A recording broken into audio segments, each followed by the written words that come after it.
န်ချီလို့မစုံနိုင်တဲ့မျက်ရွှေတကုံကောက်ကတန်ကောနာကုံကတ္တပါကောဓမ္မဘုရားလေးစုတို့ရဲ့ငွေတရီတက်တော်တောင်ဝေးဓမ္မကရိုင်းရေသနုပ်ရွှေသင်ပိုင်စံတော်ရှိစုကိန်းဝတ်တော်မူရာစံတော်ရှင်လေးစုတတ်မွေမျက်ရွှေတကုံအမွေတပါဖြစ်လီသောမျက်ရွှေတကုံနိဗ္ဗာန်စုတောင်းနိုင်တဲ့မျက်ရွှေတကုံသူတော်စင်တွေတရားမြင်မွေလျော်ပြောတဲ့ရွှေတကုံစံတော်ရှင်လေးစုတတ်မွေမျက်ရွှေတကုံ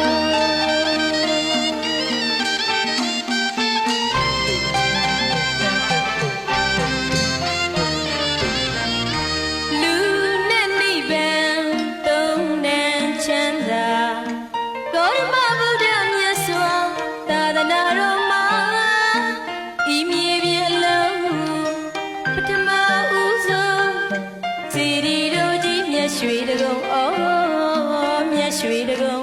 လူမင်းနတ်မင်းမြမမင်းနဲ့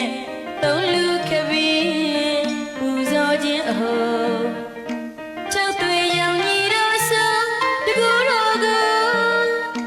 ဗုဒ္ဓဘုရားရှင်တို့ရဲ့မြတ်တာလွမ်းချုံစံတော်ရှင်လေးစုတတ်မွေမြတ်ရွှေတကုံအမွေတပါဖြစ်လေသောမျက်ရွှေတကုံနိဗ္ဗာန်စုတောင်းနိုင်တဲ့မျက်ရွှေတကုံသူတော်စင်တွေတရားနှင့်မွေလျော်ပြောတဲ့ရွှေတကုံစံတော်ရှင်လေးစုတတ်မွေမျက်ရွှေတကုံ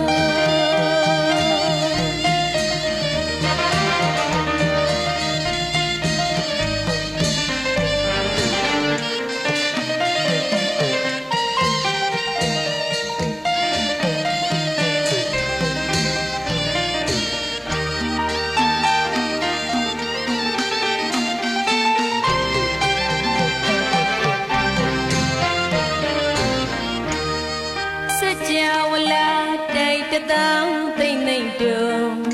သိမ့်ကုတ်တရကုံတော်ကကုသိုလ်အဟောဘဝထူထူပါရမီထူလို့ဖူးခွင့်ကြုံအန်ချီလို့မစုံနိုင်တဲ့မျက်ရွှေတကုံကောက်ကတန်ကောနာကုံကတ္တပါကောဓမ္မဘုရားလေးစုတို့ရဲ့ဝေတရီတက်တော်တောင်ဝေးဓမ္မကရိုင်းရေသနုပ်ရွှေသင်မိုင်စံတော်ရှိစုကိန်းဝတ်တော်မူရာစံတော်ရှင်လေးစုတတ်မွေမျက်ရွှေတကုံအမွေတပါဖြစ်လေသောမျက်ရွှေတကုံနိဗ္ဗာန်စုတောင်းနိုင်တဲ့မျက်ရွှေတကုံသူတော်စင်တွေတရားနှင့်မွေလျော်ပြောတဲ့ရွှေတကုံစံတော်ရှင်လေးစုတတ်မွေမျက်ရွှေတကုံ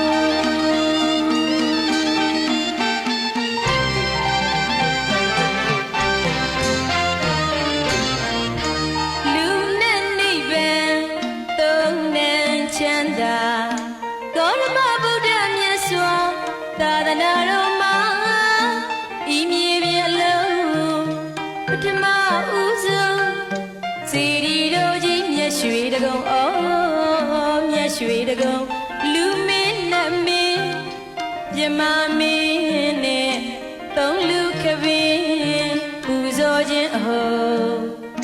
၆သွေရောင်ကြီးတော်ဆိုတကူတော်ကိုဗုဒ္ဓဘုရားရှင်တို့ရဲ့မြတ်တာလွမ်းချုံစံတော်ရှင်လေးစုတတ်မွေမျက်ရွှေတကုံအမွေတပါ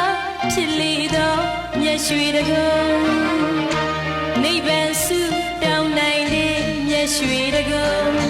သူတော်စင်တွေတရားနှင့်မွေလျော်ပြောတဲ့ရွှေတကုံစံတော်ရှင်လေးစုတတ်မွေမျက်ရွှေတကုံ